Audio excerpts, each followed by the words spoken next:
compassion segment, and the organization we are going to be profiling today, well, they aim to bring harmony to the communities. They work together, multifaceted.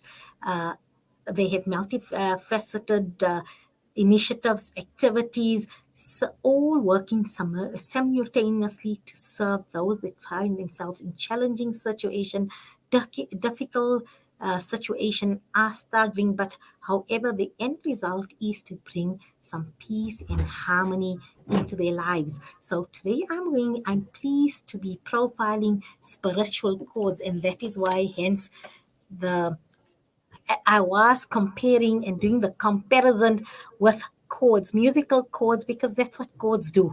It's multiple notes that sound and work simultaneously. So to the ear, you'll hear it as a simultaneous sound. However, behind the scenes, there's lots of coordination going on there. And just like that, spiritual chords work together, multidimensional, multifaceted, so that at the end of the day, simultaneously, humanity can benefit, and individuals and organizations and communities can reap that benefit, and the end result is bringing harmony and peace to your life. So I'd like to welcome Zahraa Moolla as well as Kiara Singh to our platform, Salam Media platform this afternoon. Assalamu alaikum, Zahra, and welcome to Inspired Afternoon. Walaikum assalam wa rahmatullahi wa barakatuh. Jazakallah for having us.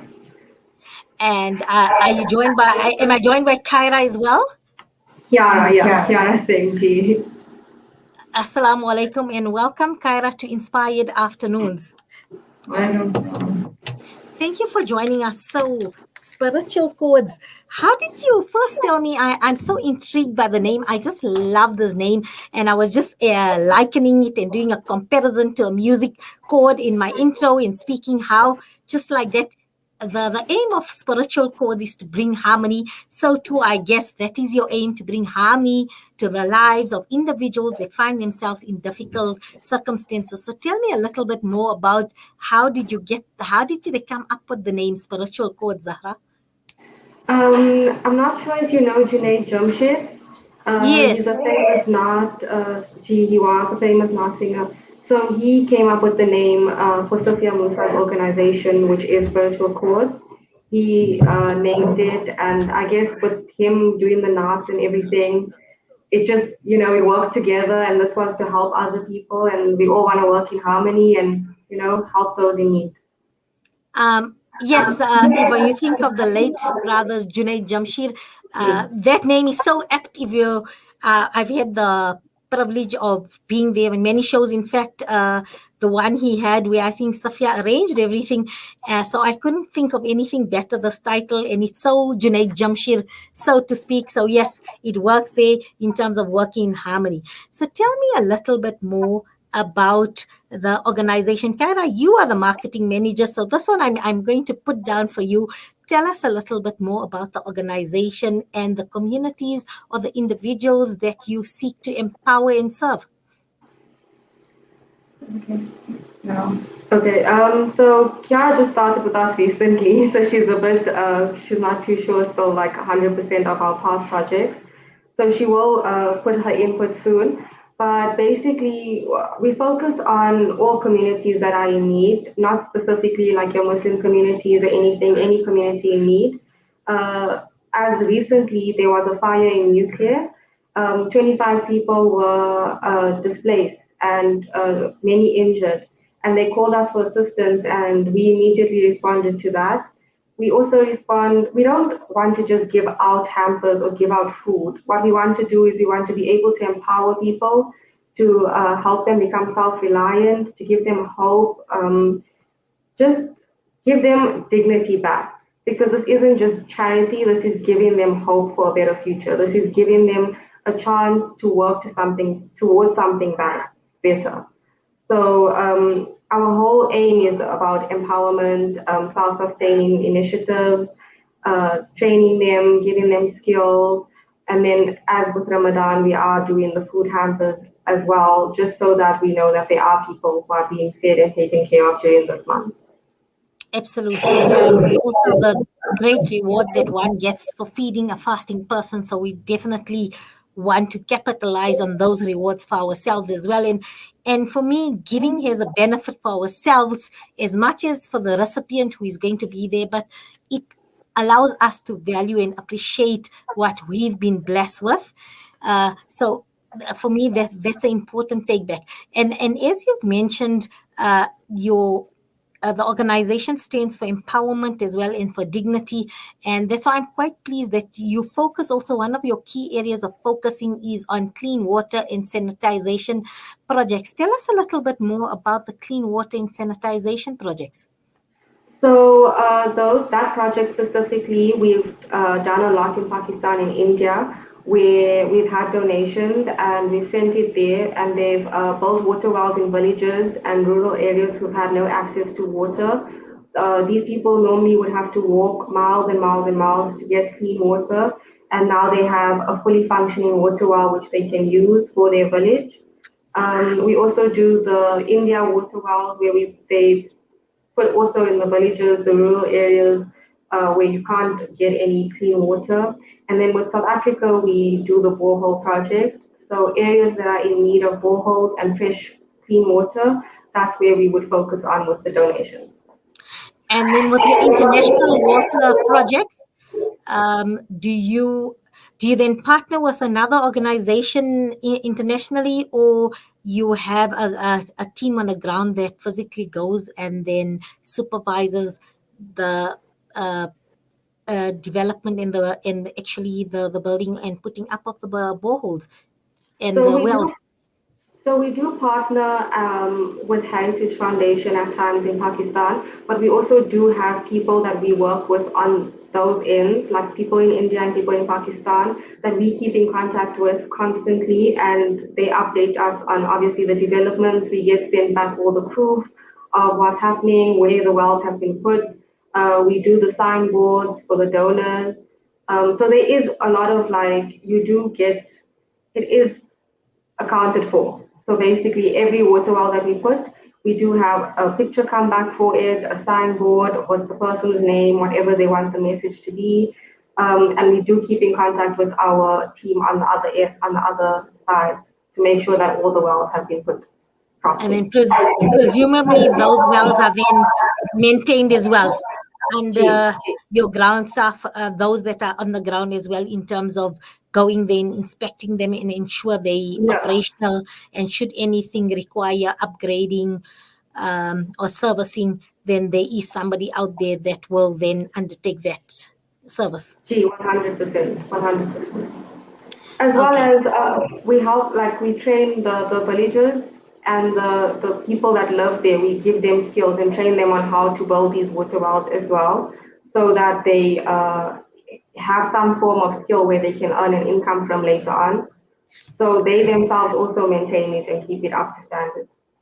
And getting the community buy-in as well, and them responsible in terms of the maintenance, and it's such an empowering initiative. And I'd like to commend Spiritual Chord on then doing that as well, in so that the community then can take then responsibility and ownership and ensure that they have safe drinking water and sanitization at all times for their communities.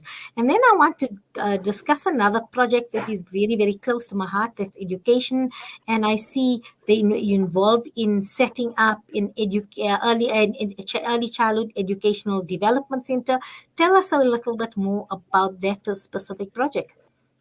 Um, so currently we have one early childhood development center in the works. It's in Anchorville, Indonesia, and that one is to be there. It's at a warehouse, and it's going to be used for all the staff members of that company for their kids to have a place to go to while their parents are at work. They have a safe space where they can learn, they can become educated, they looked after.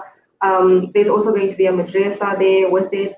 There's also going to be a Jamaat Khana. So it's just making sure that the community working there has a safe space for their children and they can work in peace and not worry about their kids being very far away from them or in a not safe area.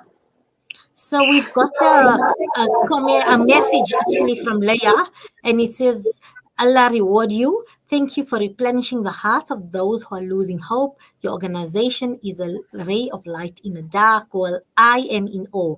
Thank you. So, hats off to Spiritual Chords as well Alhamdulillah. as the entire membership there of all of you dedicated members of Spiritual Chords there. You're doing great work, and we can see it in the message that we just received from Leah. And for me, as you've said, having early childhood development centers that are part of a factory or part of a corporate or adjacent to that really makes a difference, because even in the lunch breaks or your tea breaks or whatever, parents are able to see the center, able to look into at their children. One, I mean, I'm looking at young ones, so you can even share in their growing up, because sometimes when you drop off a child at the early childhood development center and it's like away from work and that, you don't have the special moments where you can just go and interact, especially during lunchtime. Share your lunch with your child. So, because at that stage, it's important that parents are still the primary educators, primary caregivers. So it has this extra bonding moments throughout the day. You've created a and you have that luxury of parent-child interaction throughout the day as well. So I think that is really, really a project that has foresight and a worthy project in terms of positioning early childhood development centers at places of work, especially for those medium to low income workers, that childcare is very, very difficult in terms of affordability, and if something that is part of the structure offering at work, part of a benefit, it really goes a long way in terms of all round wellness for the family as well. And I feel you get more, the spin off is there, you get more committed and productive employees. I'm gonna I think we've got on the line, Sister Zahra, somebody that has been a beneficiary of your assistance and really, really benefited from your input. So, with me on the line, we have Sister, let me just check if it's on the line or we have it StreamYard. We have Sister Dorothy Mbanda on the line. Let me just see if I've got Sister Dorothy. Good afternoon, Sister Dorothy, and welcome to Inspired Afternoon, Sister Dorothy. Oh, she's on StreamYard. So let me just see Yeah, she the heard peace us. and blessing. Oh, Sister oh, you sit. Oh, you there. Okay. I thought I was going to get her separately. Peace and blessings to you, Sister Dorothy, and welcome to Inspired Afternoons. So, we always talk about giving aid and making an impact on an individual or community. But Sister Dorothy, yeah, you are a recipient of the kindness, compassion, resource aid from Spiritual Chords. So I'm told you actually were in a difficult circumstances. You found yourself homeless, living in deep sleep. You had two children, and there was nobody to assist you until the amazing selfless sisters of Spiritual Chord came to your aid, and they provided you with support, with opportunity, with educational support, with for your child as well. And now you, thanks to their intervention and their support, you now have a home, a place you can call home, a place of safety. You have a stable job. Your son is attending madrasa and wants has intentions of becoming a Muslim, and you also have interest yourself in wanting to revert to Islam. So tell me about your experience and how it came to be that you connected with Spiritual Chords. Uh, I tried to know them 2 years back before I come and join them. They helped me like before they used to help me to do a business. Since I was staying that side, looking ways too overcrowded. Even kids don't have enough space to play and stuff. So I contacted them. Then they provided few things to sell, to do a few business there.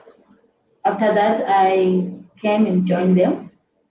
That's where they gave me a house. But the house they gave me before, as I joined them,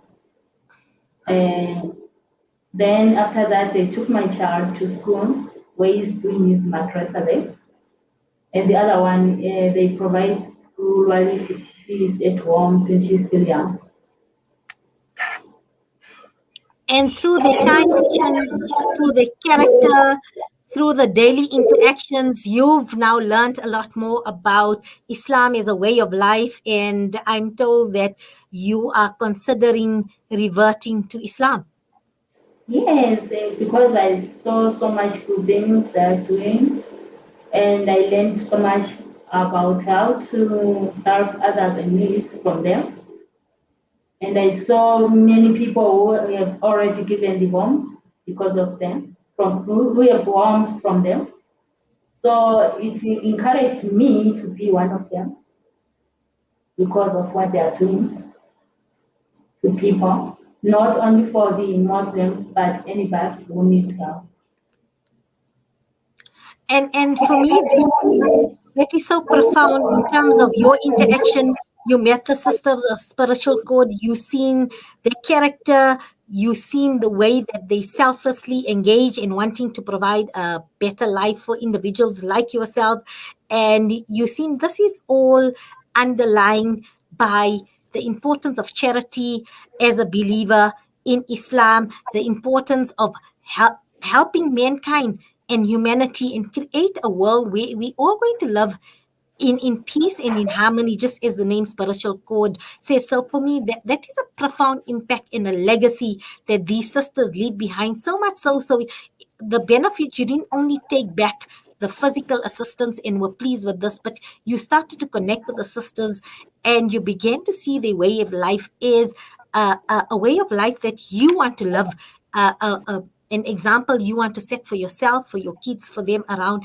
And for me, really, this is really touching, and I feel overwhelmed in terms of you now want to start your journey in this way of life. Especially, this is the month of Ramadan. This is the month of mercy. This is the month when the Quran was revealed. Guidance was sent. Our guidance was sent to our final prophet, our master, peace be upon him, Muhammad sallallahu alaihi wasallam. And I'm so pleased I have you on in somebody who's considering accepting Shahada. Sister Dorothy, have you tried to keep a fast? Yes, I'm doing it even now, even today. It's okay. And I'm so proud of you. And please do call us when you take Shahada in the next step of your journey begins. And we make dua that the Almighty accepts you and increases you, puts you on this path that you will become part of our Islamic sisterhood. Like that. Is that color?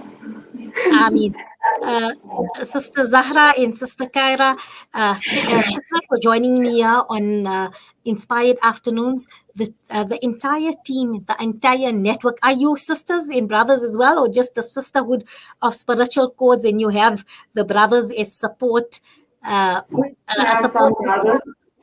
We do have some that help us out. They're very limited, but majority is sisters.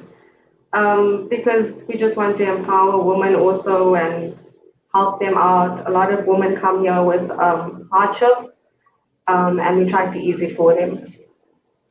And on, on behalf of the entire team at Inspired Afternoons, please send our heartfelt wishes to the entire team. I know there's only two of you sitting here at the moment, but you're a network of sisters that work together, pull your resources to serve humanity at large. So we'd like to acknowledge each of you, and may the Almighty continue to grant you the spiritual as well as the physical strength to continue the amazing work you do in uplifting society. And also by your example, you are then giving an invitation to others to follow this deen of Islam, this way of life. So you are true ambassadors of deen through the work that you do at Spiritual Chords. Assalamu alaikum wa rahmatullahi wa barakatuh. Jazakallah, alaikum assalam wa rahmatullahi wa barakatuh. And that was Sister Zahra in Kiara from Spiritual Chords. And we're going to take a short break, and then we're going to be discussing our segment on what causes excessive bulging during Ramadan. And if you're all thinking bulging, what bulging? Bulging is the correct term for burping.